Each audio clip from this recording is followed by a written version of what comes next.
Hello and welcome to my dear students. In today's video lecture, we are going to discuss about atomic spectra. तो बच्चों atomic spectra क्या होता है? Atomic spectrum means spectrum of atom. ठीक है, अब हमको ये टर्म जाननी होगी कि ये स्पेक्ट्रम क्या होता है. राइट, ये स्पेक्ट्रम क्या होता है? स्पेक्ट्रम सिंगुलर है और स्पेक्ट्रा प्लूरल है. राइट. सबसे पहले एटॉमिक स्पेक्ट्रा को पढ़ने से पहले हमको दो टर्म्स पता होनी चाहिए. एक है स्पेक्ट्रम और दूसरा है डिस्पर्शन. राइट. देखिए स्पेक्ट्रम क्या होता है. It is the splitting of light into series of colour bands. Right, which is known as dispersion.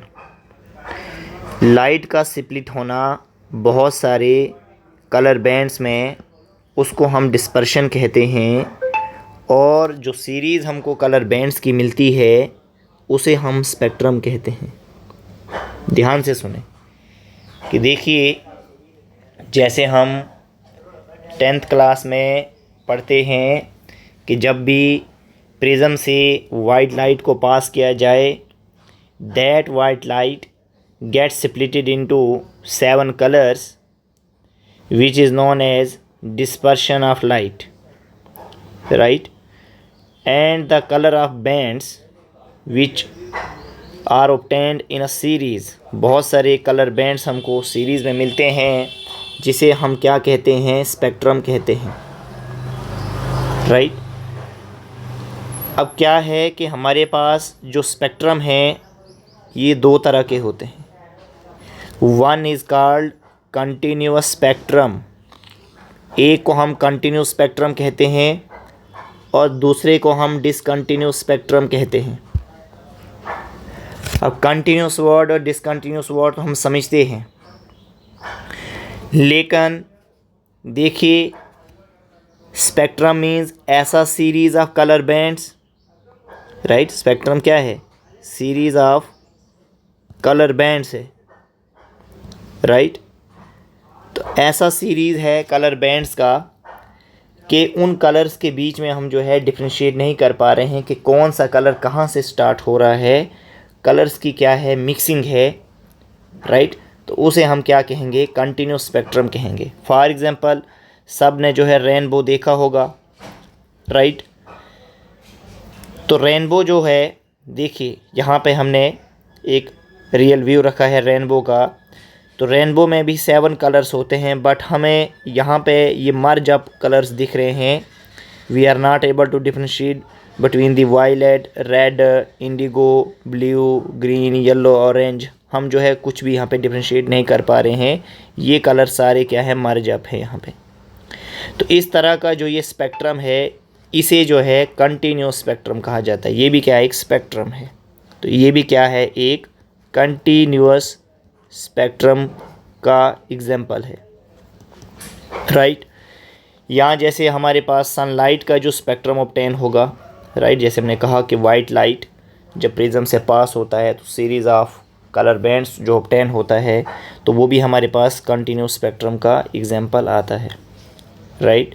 तो बेस्ट एग्जाम्पल हमने आपको जो है कंटिन्यूस स्पेक्ट्रम में रेनबो का बताया. राइट. इसी तरीके से डिसकंटिन्यूस स्पेक्ट्रम क्या है? ये वो स्पेक्ट्रम है, ये वो सीरीज़ ऑफ कलर बैंड्स है जो हमें एटम से ऑब्टेन होता है.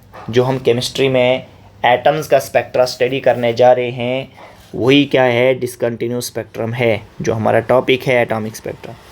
इट मीन्स हमने डिसकंटिन्यूस स्पेक्ट्रम के बारे में पढ़ना है. डिसकंटिन्यूस स्पेक्ट्रम मीन्स ऐसा स्पेक्ट्रम है, ऐसा सीरीज़ ऑफ कलर बैंड्स है. राइट. जैसे यहाँ पे है, हमने शो किया है सीरीज़ ऑफ कलर बैंड है जहाँ पे बिल्कुल डिफ्रेंशिएट है कलर्स के बीच में. देखिए ये अलग टाइप का कलर दिख रहा है, ये अलग टाइप का कलर दिख रहा है. This is separate. अलग अलग टाइप के कलर बैंड्स बिल्कुल क्लियरली डिफ्रेंशिएट है. तो ये हो गया हमारे पास डिसकंटिन्यूस स्पेक्ट्रम. राइट. हमने फिर जो है इस अपने सिलेबस में हाइड्रोजन स्पेक्ट्रम के बारे में बात करनी है. सिर्फ हमने हाइड्रोजन एटम, दो species which have only 1 electron, वहीं तक जो है बोहर्स मॉडल हमारा एप्लीकेबल था. तो हमने जो है हाइड्रोजन स्पेक्ट्रम के बारे में स्टडी करना है, राइट। लेकिन हाइड्रोजन जो एब्जॉर्प्शन स्पेक्ट्रा है, तो हाइड्रोजन एटम की बात हो रही है, राइट। तो ये स्पेक्ट्रम इस तरह का क्या होगा, डिसकंटिन्यूस होगा। तो देखिए एक एग्जांपल हमने बताया आपको हाइड्रोजन स्पेक्ट्रम का, दैट इज़ डिसकंटिन्यूस स्पेक्ट्रम, जहाँ पे आपको सारे कलर्स जो हैं क्लियरली डिफरेंशिएट हैं, राइट। और रेनबो का एग्जांपल बताया हमने आपको कंटिन्यूस स्पेक्ट्रम। तो हमें को जो है डिसकंटिन्यूस स्पेक्ट्रम की जो है स्टडी करनी है। अब देखिए हम क्या करेंगे कि हमने कोई डिस्चार्ज ट्यूब लिया, राइट। इस डिस्चार्ज ट्यूब में हमने क्या रख लिया, हाइड्रोजन गैस रख लिया, राइट। और यहाँ पे दो तरह के इलेक्ट्रोड्स हैं, एक कैथोड और एक एनोड। इसको सर्किट में जो है जॉइन कर लिया, एक पूरा सेटअप जो है यहाँ पे हमने कर लिया। फिर यहाँ से हाइड्रोजन गैस से क्या होगा, जब यहाँ पे करंट सप्लाई होगा तो यहाँ से जो है बीम ऑफ लाइट जो है हम पास कर रहे हैं स्लिट के ज़रिए। बीम ऑफ लाइट जो है हम पास कर रहे हैं, बीम ऑफ लाइट बहुत सारी रेज ऑफ लाइट होती हैं, राइट। तो हम जो है ये पास कर रहे हैं स्लिट के ज़रिए, और यहाँ से ये यहाँ पे प्रिज्म रखा है। इस प्रिज्म से जब ये पास होंगी तो ये बीम ऑफ लाइट जो है it will get separated into different colours, जो हमें यहाँ पे डिटेक्टर की हेल्प से नोट होंगे, right, with the help of एक इंस्ट्रूमेंट है जिसे हम क्या कहते हैं, स्पेक्ट्रोस्कोप। तो एक इंस्ट्रूमेंट है जिसकी हेल्प से हम यहाँ पे डिटेक्टर में डिफरेंट कलर के जो बैंड्स हमें यहाँ अपीयर होंगे उनके बारे में पता लगाया जा सकता है, राइट। तो देखिए यहाँ पे जब भी हम प्रिज्म से, राइट, वाइट लाइट को पास करते हैं, it will get separated into different colours. और ये कलर्स जैसे हमने पढ़े हैं कि वाइट लाइट के 7 कलर्स विबगायर हमने पढ़ा है, तो ये कलर्स क्या हैं, मर्ज्ड कलर्स हैं। मतलब ये एग्जांपल जो आएगा स्पेक्ट्रम का क्या आएगा, ये आएगा हमारे पास कंटिन्यूस स्पेक्ट्रम का एग्जांपल आएगा। लेकिन अगर हम बात करें डिसकंटिन्यूस स्पेक्ट्रम में, तो हमें जो डिटेक्टर की हेल्प से बैंड ऑफ कलर्स ऑब्टेन होगा तो डिफरेंट हमें रेड अलग दिखाई पड़ेगा, येलो अलग दिखाई पड़ेगा, ब्लू अलग दिखाई पड़ेगा, वायलेट अलग दिखाई पड़ेगा। तो ये जो different bands of colours which we will obtain with the help of spectroscope, ये क्या होगा बच्चों, डिसकंटिन्यूस स्पेक्ट्रम होगा, राइट। आई होप कि आपको ये बात समझ में आ रही है, राइट। तो अब हमने यही बात करनी है कि atomic spectra means spectra of atom क्या हुआ, राइट। देखिए ये बात ध्यान रखिए कि एटॉमिक स्पेक्ट्रा आपको तभी ऑब्टेन होगा जब कोई एटम जो है वो एनर्जी को या तो एब्जॉर्ब करे या तो एमिट करे, राइट। दो तरह की बातें अगर एटम जो है शो कर रहा है, या तो एनर्जी को एमिट करे या तो एब्जॉर्ब करे, उस वक्त हमें जो है एटॉमिक स्पेक्ट्रा ऑब्टेन होगा। अब देखिए हमने आपको कहा कि जो सनलाइट का स्पेक्ट्रा है ये कंटिन्यूस स्पेक्ट्रम होता है। सनलाइट का जो स्पेक्ट्रा ऑब्टेन होगा जब प्रिज्म से पास किया जाए तो कंटिन्यूस स्पेक्ट्रा ऑब्टेन होगा। लेकिन जो स्पेक्ट्रा हमारे पास एटम्स का होता है ये कंटिन्यूस नहीं होता है, ये कंटिन्यूस नहीं होता है। तो स्पेक्ट्रा जो एटम्स का हमें मिलता है, मतलब जो डिफरेंट सीरीज़ ऑफ बैंड्स मिलता है, वहाँ पे शार्प वेल डिफाइंड लाइंस होती हैं। मतलब हमें बिल्कुल डिफ्रेंशिएट हो जाता है, डिफरेंट कलर के बैंड्स होते हैं जिन्हें हम डार्क बैंड्स भी कहेंगे, जो हमें डिफरेंट कलर्स में अपीयर होंगे।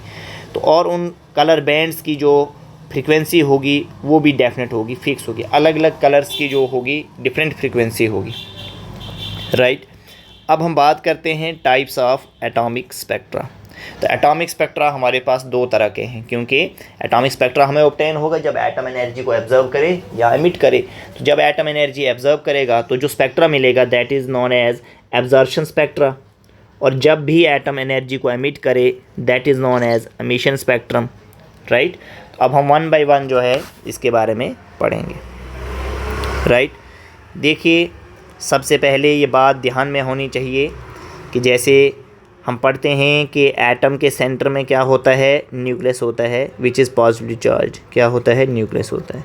और न्यूक्लियस के बाहर से बहुत सारे सर्कुलर पाथ्स होते हैं जिनमें इलेक्ट्रॉन जो है रिवॉल्व करता है, राइट। जिनमें क्या है, इलेक्ट्रॉन जो है रिवॉल्व करता है। तो मैं यहाँ पे 3 शेल्स बना रहा हूँ, राइट। अब देखिए ये न्यूक्लियस है, सबको क्लियर है, दिस इज़ न्यूक्लियस। यहाँ पे हमारे पास n का वैल्यू क्या है, n का वैल्यू 1 है, that is this is K shell, this is L shell, this is M shell. इसके लिए n का वैल्यू 2, इसके लिए n का वैल्यू 3 एंड सो ऑन। इसे हम फर्स्ट एनर्जी लेवल कहते हैं, इसे हम सेकंड एनर्जी लेवल कहते हैं, इसे हम थर्ड एनर्जी लेवल कहते हैं, right.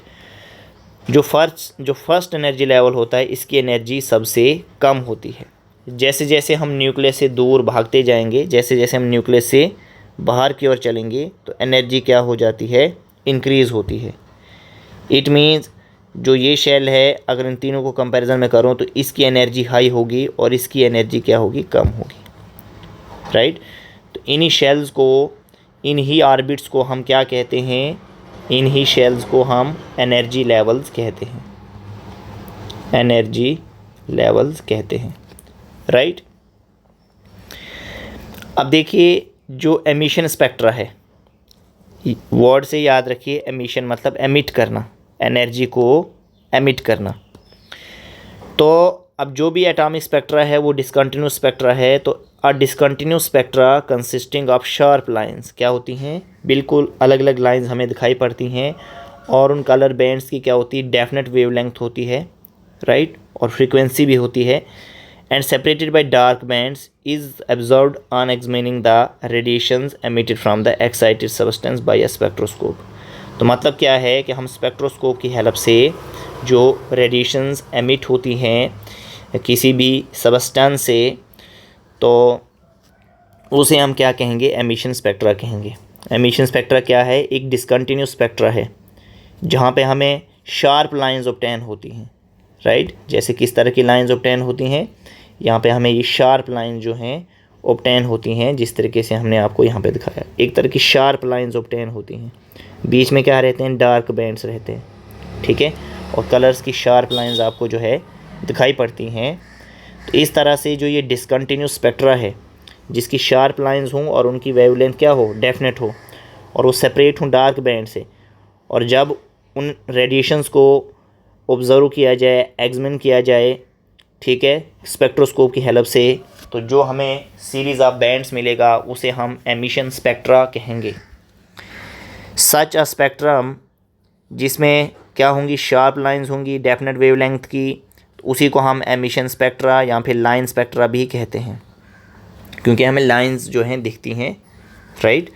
Line spectrum is also called atomic spectrum because it is obtained by analysing the radiations emitted from atoms. तो देखिए जो हमने आपको कहा कि जैसे न्यूक्लियस होता है, this is first shell, this is second shell, this is third shell and this is fourth shell, ठीक है, इस तरीके से। तो इसी तरीके से हम सर्कुलर में भी शेल्स को बना सकते हैं, या फिर हम इस तरीके से लाइन से शो कर सकते हैं कि ये फर्स्ट शेल है, ये सेकंड शेल है, राइट, इसे हम न्यूक्लियस रख लेते हैं, ये फर्स्ट शेल है, ये सेकंड है, ये थर्ड है, ये फोर्थ है, ये फिफ्थ है, ये सिक्स्थ है, राइट। तो ये n=1, ठीक है, ये हमारे पास क्या होता है, शेल के बारे में जो नंबर बताए that is principal quantum number. हम जो है क्वांटम नंबर टॉपिक आएगा वहाँ पे पढ़ेंगे। तो n=1 मीन्स फर्स्ट शेल की बात हो रही है, n=2 मीन्स सेकंड शेल की बात हो रही है, n=3 मीन्स थर्ड शेल की बात हो रही है, right, n=4 means fourth shell की बात हो रही है।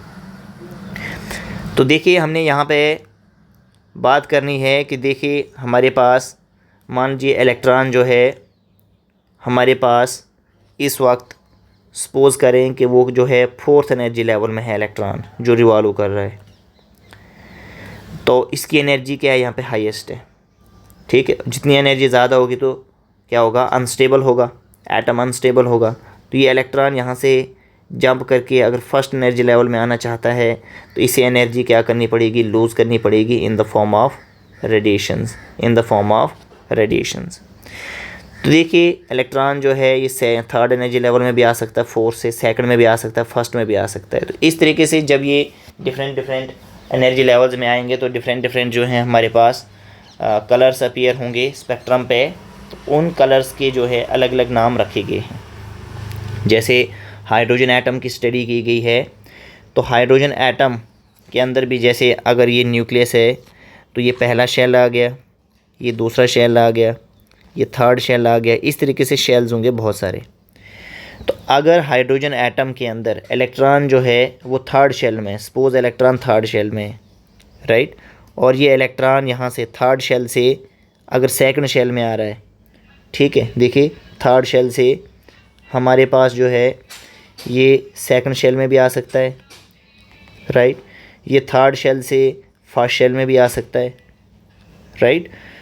तो जब ये थर्ड से फर्स्ट शेल में आएगा तो इस तरह का लाइन हमें अपीयर होगा स्पेक्ट्रम में, राइट। जब ये थर्ड से सेकंड में तो इस तरह का लाइन स्पेक्ट्रम ऑब्टेन होगा।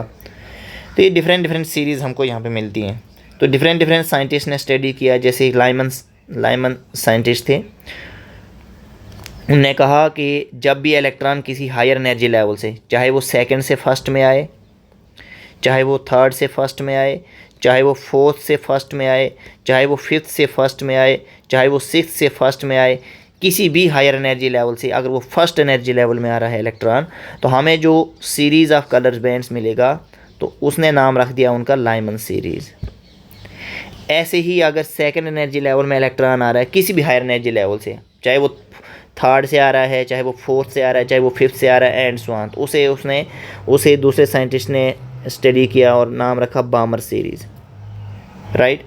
फिर पास्चन ने कहा कि अगर थर्ड एनर्जी लेवल में किसी भी हायर एनर्जी लेवल से इलेक्ट्रॉन जो है आ रहा है एनर्जी लूज़ करके, एनर्जी एमिट करके, उसे पास्चन सीरीज़, फिर ऐसे ब्रैकेट सीरीज़ और ऐसे पीफन सीरीज़। तो डिफरेंट सीरीज़ के कलर्स ऑब्टेन होंगे on a detector with help of spectroscope, right. तो अब देखिए डिफरेंट सीरीज़, जैसे आपको हमने कहा कि अगर आपको लाइमन सीरीज़ याद रखना है तो लाइमन सीरीज़ क्या है, एक सीरीज़ है लाइंस की। कब बनती है, जब इलेक्ट्रॉन जो है हायर एनर्जी लेवल से कहाँ पे आएगा, फर्स्ट एनर्जी लेवल में आएगा, मतलब लोवेस्ट एनर्जी लेवल में अगर आए किसी भी हायर से, चाहे वो सेकंड से थर्ड से फोर्थ एनर्जी लेवल से आए एनर्जी एमिट करके किसी भी लोवेस्ट एनर्जी लेवल में, जैसे फर्स्ट शेल में आ रहा है, तो उसे हम क्या कहेंगे, लाइमन सीरीज़ कहेंगे। और जो लाइमन सीरीज़ के कलर्स जो ऑब्टेन होंगे ये लाई करते हैं यूवी रीजन में, क्योंकि हमने इलेक्ट्रोमैग्नेटिक स्पेक्ट्रम पढ़ा, वहाँ पे हमने डिफरेंट रीजन्स पढ़े, तो यूवी रीजन में जो है लाइमन सीरीज़ लाई करता है, राइट। ऐसे ही अगर हम बात करें बामर सीरीज़, तो ऐसी सीरीज़ ऑफ लाइन जो कब बनती है, जब इलेक्ट्रॉन जंप करे हायर एनर्जी लेवल से सेकेंड एनर्जी लेवल में। तो हायर एनर्जी थर्ड भी हो सकता है, फोर्थ भी, फिफ्थ भी, सिक्स भी एंड सो ऑन, लेकिन आना कहाँ चाहिए, सेकंड एनर्जी लेवल में। तो उसे जो है उस सीरीज़ ऑफ लाइंस को बामर सीरीज़ नाम रखा गया। और ये भी लाई करता है कहाँ पे, ये लाई करता है विजिबल रीजन में।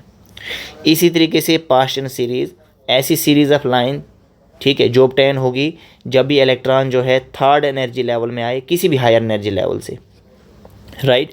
तो उसे पास्चन सीरीज़ कहा जाएगा और वो इंफ्रारेड रीजन में लाई करता है। ये रखना याद बहुत इंपॉर्टेंट है। इसी तरीके से ब्रैकेट सीरीज़ ऐसी सीरीज़ ऑफ लाइंस है जब इलेक्ट्रॉन जो है हायर एनर्जी लेवल से फोर्थ एनर्जी लेवल में आए।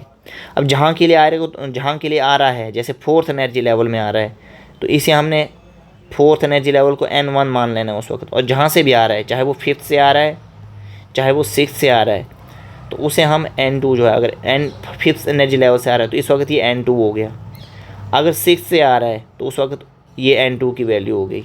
और जहाँ आए तो उसे N1 मान लेना है। हायर एनर्जी लेवल जहाँ से भी आए वो N2 रख लेना है और जहाँ के लिए आए वो N1 रख लेना है, राइट। इसी तरीके से हमारे पास लास्ट जो सीरीज़ ऑफ लाइंस है that is Pfund series, जो कब ऑब्टेन होगा, जब इलेक्ट्रॉन जो है जंप करे, ट्रांजिशन शो करे हायर एनर्जी लेवल, कोई भी हो सकता है, six, seventh, eighth and so on, fifth energy level में आए, तो उसे जो है नाम रखा पी फन सीरीज़। और ये फार इंफ्रारेड रीजन में लाई करता है, राइट। अब हम बात करेंगे एब्जॉर्प्शन स्पेक्ट्रा। देखिए यहाँ पे इलेक्ट्रॉन जो थे ये जंप करके हायर एनर्जी लेवल से लो एनर्जी लेवल में आ रहे थे, तो different series of lines obtain हो रहा था स्पेक्ट्रम के ऊपर, और उसी स्पेक्ट्रम को नाम रखा गया एमिशन स्पेक्ट्रम। तो ये हाइड्रोजन का एमिशन स्पेक्ट्रम है, राइट। ये हाइड्रोजन का क्या है, एमिशन स्पेक्ट्रम है, राइट। इसी तरीके से अगर हम जो है एब्जॉर्प्शन स्पेक्ट्रा की बात करें, तो एब्जॉर्प्शन स्पेक्ट्रा में क्या है कि जब भी हमने कोई सैंपल लिया, suppose we have taken a sample here, ये सैंपल जो है या तो यहाँ पे कोई गैस है या फिर यहाँ पे कोई सोल्यूशन है किसी साल्ट का, राइट। या तो यहाँ पे कोई गैस है, अब गैस किसी एलिमेंट का होगा, राइट। यहाँ कोई सोल्यूशन है किसी साल्ट का, और यहाँ से हम कंटिन्यूसली जो है इलेक्ट्रोमैग्नेटिक रेडिएशन को पास करा रहे हैं। इलेक्ट्रोमैग्नेटिक रेडिएशंस भी आपने पढ़ा, तो कंटिन्यूसली इलेक्ट्रोमैग्नेटिक रेडिएशंस को हम यहाँ से पास करवा रहे हैं। तो जब ये रेडिएशंस, इलेक्ट्रोमैग्नेटिक रेडिएशन यहाँ से पास होगा, तो पहले आके यहाँ पे कुछ एब्जर्व हो जाएगा यहाँ पे, और जो बच जाएगा वो यहाँ से क्या हो जाएगा, ट्रांसमिट हो जाएगा, राइट। क्या हो जाएगा, ट्रांसमिट हो जाएगा। और आगे हमने क्या रखा होगा, डिटेक्टर। डिटेक्टर से हमें यहाँ पे कलर बैंड जो है ऑब्टेन होगा, तो डिटेक्टर यहाँ पे हम रखे हुए हैं, राइट। तो जब भी हम इलेक्ट्रोमैग्नेटिक रेडिएशंस को कंटिन्यूसली किसी सैंपल से पास करें, सैंपल क्या हो सकता है, कोई गैस हो सकता है एलिमेंट का, राइट, या फिर सोल्यूशन हो सकता है किसी साल्ट का। और जो लाइट, ट्रांसमिटेड लाइट है, ये क्या है यहाँ पे, ये ट्रांसमिटेड लाइट है। इस ट्रांसमिटेड लाइट को एनालाइज करना है, तो जो हमें स्पेक्ट्रा यहाँ पे मिलेगा, ठीक है, spectrum obtain consist of some dark lines. तो हमें जो यहाँ पे स्पेक्ट्रा मिलेगा, जो हमें यहाँ पे स्पेक्ट्रा मिलेगा, तो वो लाइंस क्या हैं, ये लाइंस इंडिकेट करेंगी कि रेडिएशन जो है इनकी कारस्पॉन्डिंग वेवलेंथ जो है वो एब्जॉर्ब हुई है सबस्टेंस के द्वारा वाइट लाइट से। तो मतलब ये क्या है, ये हमें इस तरह का कलर क्यों दिख रहा है, यहाँ पे कुछ डार्क लाइंस दिख रही हैं, राइट, कुछ डार्क लाइंस दिख रही हैं हमको यहाँ पे, राइट। मतलब डार्क लाइंस यहाँ आने का मतलब है कि कुछ लाइट जो है यहाँ पे एब्जॉर्ब हो चुकी है, right. The spectrum obtain consist of some dark lines. The dark lines indicate, क्या डार्क लाइन इंडिकेट करेंगी कि radiations of corresponding wavelength have been absorbed by the substance from white light. जो यहाँ से लाइट आ रही थी, राइट, तो कुछ जो है ये रेडिएशंस जो हैं इस सबस्टेंस ने एब्जॉर्ब कर दी हैं। तो इस तरह से स्पेक्ट्रम जो हमें मिलेगा जिसमें फ्यू डार्क लाइंस होंगी, क्योंकि आपको जैसे कोई कलर दिखेगा, ठीक है, फिर आपको डार्क लाइन दिखेगी, फिर कलर दिखेगा, फिर डार्क लाइन दिखेगी, फिर कलर दिखेगा, फिर डार्क लाइन दिखेगी, फिर कलर दिखेगा, फिर डार्क लाइन दिखेगी। तो इस तरह का जो स्पेक्ट्रम है जिसमें आपको कुछ डार्क लाइंस दिखें due to absorption of light, क्योंकि यहाँ पे डार्क मतलब आगे कोई वहाँ पे कलर अपीयर नहीं हो रहा है, उतना सा वहाँ पे क्या है, डिसकंटिन्यूटी आ चुकी है। इस तरह का स्पेक्ट्रम जहाँ पे कुछ फ्यू डार्क लाइंस आपको दिखेंगी due to absorption of light, उसे हम क्या कहेंगे, एब्जॉर्प्शन स्पेक्ट्रा कहेंगे। इस तरह का जब स्पेक्ट्रम ऑब्टेन होगा इसे हम क्या कहेंगे, एब्जॉर्प्शन स्पेक्ट्रा कहेंगे, राइट। तो हमने एब्जॉर्प्शन स्पेक्ट्रा भी देख लिया। अब डिफरेंस देखते हैं कि एब्जॉर्प्शन स्पेक्ट्रा और एमिशन स्पेक्ट्रा में क्या डिफरेंस होता है। देखिए, एमिशन स्पेक्ट्रा हमें ऑब्टेन होता है जब रेडिएशन जो है सोर्स से डायरेक्टली जो है एनालाइज की जाती है स्पेक्ट्रोस्कोप में, ठीक है, डायरेक्टली, यहाँ पे डायरेक्टली जो है स्पेक्ट्रोस्कोप की हेल्प से रेडिएशंस को एनालाइज किया जाता है। लेकिन यहाँ पे एब्जॉर्प्शन स्पेक्ट्रा में क्या होता है कि जब भी आप किसी इलेक्ट्रोमैग्नेटिक रेडिएशन को, वाइट लाइट को पास करते हैं सैंपल से पहले, तो कुछ लाइट एब्जॉर्ब होती है और जो ट्रांसमिट होती है लाइट उसे एनालाइज करते हैं स्पेक्ट्रोस्कोप में, राइट। सेकंड डिफरेंस क्या है कि यहाँ पे ब्राइट कलर्ड लाइंस जो हैं सेपरेटेड होती हैं डार्क स्पेसिस से, राइट। डार्क स्पेसिस से हमारे पास जो है ब्राइट कलर्ड लाइंस सेपरेट होती हैं। यहाँ पे कुछ डार्क लाइंस आती हैं, otherwise continuous spectrum, right, it consist of dark lines, right. यहाँ पे कुछ डार्क लाइंस आ जाती हैं, राइट। डार्क लाइंस के कारण हमें वो दिखता कैसा है, डिसकंटिन्यूस दिखता है, लेकिन होता क्या है, ये भी कंटिन्यूस ही होता है, राइट, क्योंकि कुछ रेडिएशंस एब्जॉर्ब हो चुकी हैं वो हमें आगे नहीं दिख रही हैं, राइट। तो ये भी क्या होता है, कंटिन्यूस ही होता है। It can be continuous spectrum if source emits white light. तो ये कंटिन्यूस स्पेक्ट्रम भी हो सकता है जब सोर्स जो है वो एमिट कर रहा है लाइट को, या फिर डिसकंटिन्यूस भी हो सकता है, that is line spectrum if source emit some coloured radiation. तो अगर जो है सोर्स जो है, ठीक है, रेडिएशंस का, वो एमिट कर रहा है कुछ कलर्ड रेडिएशंस, तो ये डिसकंटिन्यूस भी हो सकता है। तो एमिशन स्पेक्ट्रा जो है दोनों टाइप्स का हो सकता है, दोनों प्रकार का हो सकता है, कंटिन्यूस भी और डिसकंटिन्यूस भी। लेकिन हमारे पास जो एब्जॉर्प्शन स्पेक्ट्रा है ये ऑलवेज़ क्या होगा, डिसकंटिन्यूस स्पेक्ट्रा ही होगा, राइट, क्योंकि हमने कहा था कि जो एटॉमिक स्पेक्ट्रा है ये क्या होता है, डिसकंटिन्यूस होता है, ठीक है बच्चे, डिसकंटिन्यूस होता है। तो देखिए यहाँ पे भी लिखा हुआ है कि ये हमें डार्क लाइंस कुछ दिखती हैं, ठीक है, तो उसके कारण तो हम डिसकंटिन्यूस ही कहेंगे। अगर डार्क लाइंस नहीं दिखेंगे तो हमें कंटिन्यूस दिखेगा, राइट। तो एब्जॉर्प्शन स्पेक्ट्रा क्या है, ये डिसकंटिन्यूस ही है। लेकिन यहाँ पे एमिशन में आपको ये डिसकंटिन्यूस भी मिल सकता है अगर सोर्स जो है वो कलर्ड रेडिएशन एमिट कर रहा है। तो कलर अगर आपको दिख रहा है तो दैट इज़ डिसकंटिन्यूस, ठीक है। अगर नहीं दिख रहा है, ठीक है, अगर सोर्स जो है वो एमिट कर रहा है वाइट लाइट, तो उस वक्त जो आपको यहाँ एमिशन स्पेक्ट्रा दिखेगा वो कंटिन्यूस दिखेगा, राइट। तो इस वीडियो लेक्चर को जो है हम आज यहीं पे स्टॉप करते हैं, इसको प्रॉपरली वॉच करें। Okay, thank you.